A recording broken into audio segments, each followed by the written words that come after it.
24वीं पुतली करुणावती ने जो कथा कही वह इस प्रकार है। राजा विक्रमादित्य का सारा समय ही अपनी प्रजा के दुखों का निवारण करने में बीतता था। प्रजा की किसी भी समस्या को वे अनदेखा नहीं करते थे। सारी समस्याओं की जानकारी उन्हें रहे, इसलिए वे भेष बदलकर रात में पूरे राज्य में, आज किसी हिस्से में कल किसी और में घूमा करते थे। उनकी इस आदत का पता चोर डाकुओं को भी था, इसलिए अपराध की घटनाएं छिटपुटी हुआ करती थी। विक्रम चाहते थे कि अपराध बिल्कुल मिट जाए ताकि लोग निर्भय होकर एक स्थान से दूसरे स्थान की यात्रा करें तथा चैन की नींद सो सके। ऐसे ही विक्रम एक रात भेष बदलकर राज्य के एक हिस्से में घूम रहे थे कि उन्हें एक बड़े भवन से लटकता एक कमंद नजर आया। इस कमंद के सहारे जरूर कोई चोर ही ऊपर की मंजिल तक गया होगा, यह सोचकर वे कमंद के सहारे ऊपर पहुंचे। उन्होंने अपनी तलवार हाथों में ले ली ताकि सामना होने पर चोर को मौत के घाट उतार सके। तभी उनके कानों में स्त्री की धीमी आवाज पड़ी, तो चोर कोई स्त्री है, यह सोचकर वे उस कमरे की दीवार से सटकर खड़े हो गए जहां से आवाज आ रही थी।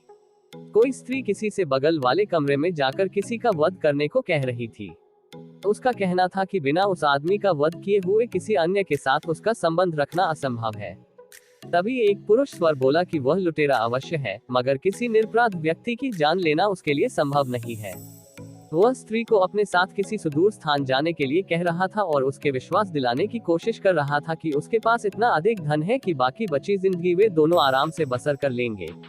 वह स्त्री अंत में उससे दूसरे दिन आने के लिए बोली, क्योंकि उसे धन बटोरने में कम से कम 24 घंटे लग जाते। राजा समझ गए कि पुरुष उस स्त्री का प्रेमी है तथा स्त्री उस सेठ की पत्नी है जिसका यह भवन है। सेठ बगल वाले कमरे में सो रहा है और सेठानी उसके वध के लिए अपने प्रेमी को उकसा रही थी। राजा कमंद पकड़कर नीचे आ गए और उस प्रेमी का इंतजार करने लगे। थोड़ी देर बाद सेठानी का प्रेमी कमंद से नीचे आया तो राजा ने अपनी तलवार उसकी गर्दन पर रख दी तथा उसे बता दिया कि उसके सामने विक्रम खड़े हैं। वह आदमी डर से थर थर कांपने लगा और प्राण दंड के भय से उसकी घिघी बढ़ गई। जब राजा ने उसे सच बताने पर मृत्यु दंड न देने का वायदा किया तो उसने अपनी कहानी इस प्रकार बताई। मैं बचपन से ही उससे प्रेम करता था तथा उसके साथ विवाह के सपने संजोए हुए था। मेरे पास भी बहुत सारा धन था क्योंकि मेरे पिता एक बहुत ही बड़े व्यापारी थे, लेकिन मेरे सुखी भविष्य के सारे सपने धरे के धरे रह गए।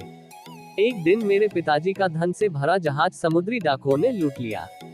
लूट की खबर पाते ही मेरे पिताजी के दिल को ऐसा धक्का लगा कि उनके प्राण निकल गए।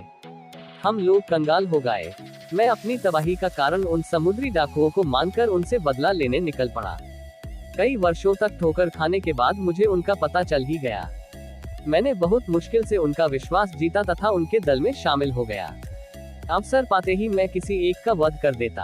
एक एक करके मैंने पूरे दल का सफाया कर दिया और लूट से जो धन उन्होंने एकत्र किया था वह लेकर अपने घर वापस चला आया। घर आकर मुझे पता चला कि एक धनी सेठ से मेरी प्रेमिका का विवाह हो गया और वह अपने पति के साथ चली गई। मेरे सारे सपने बिखर गए। एक दिन उसके मायके आने की खबर मुझे मिली तो मैं खुश हो गया।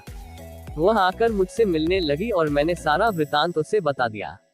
एक दिन वह मुझसे मिली तो उसने कहा कि उसे मेरे पास बहुत सारा धन होने की बात पर तभी विश्वास होगा जब मैं नौलखा हार उसके गले में डाल दूं। मैं नौलखा हार लेकर गया। तब तक वह पति के पास चली गई थी। मैंने नौलखा हार लाकर उसे पति के घर में पहना दिया तो उसने अपने पति की हत्या करने को मुझे उकसाया। मैंने उसका कहने नहीं माना क्योंकि किसी निरपराध की हत्या अपने हाथों से करना मैं भयानक पाप समझता हूँ। राजा विक्रमादित्य ने सच बोलने के लिए उसकी तारीफ की और समुद्री डाकुओं का सफाया करने के लिए उसका कंधा थपथपाया। उन्होंने उसे त्रिया चरित्र नहीं समझ पाने के लिए डांटा। उन्होंने कहा कि सच्ची प्रेमिकाएं प्रेमी से प्रेम करती हैं, उसके धन से नहीं। उसकी प्रेमिका ने उसकी प्रतीक्षा नहीं की और संपन्न व्यक्ति से शादी कर ली। दोबारा उससे भेंट होने पर पति से द्रोह करने से नहीं हिचकिचाई। नौलखा हार प्राप्त कर लेने के बाद भी उसका विश्वास करके उसके साथ चलने को तैयार नहीं हुई। उल्टे उसके मना करने पर भी उससे निरपराध पति की हत्या करवाने को तैयार बैठी है। ऐसी निष्ठुर तथा चरित्रहीन स्त्री से प्रेम सिर्फ विनाश की ओर ले जाएगा।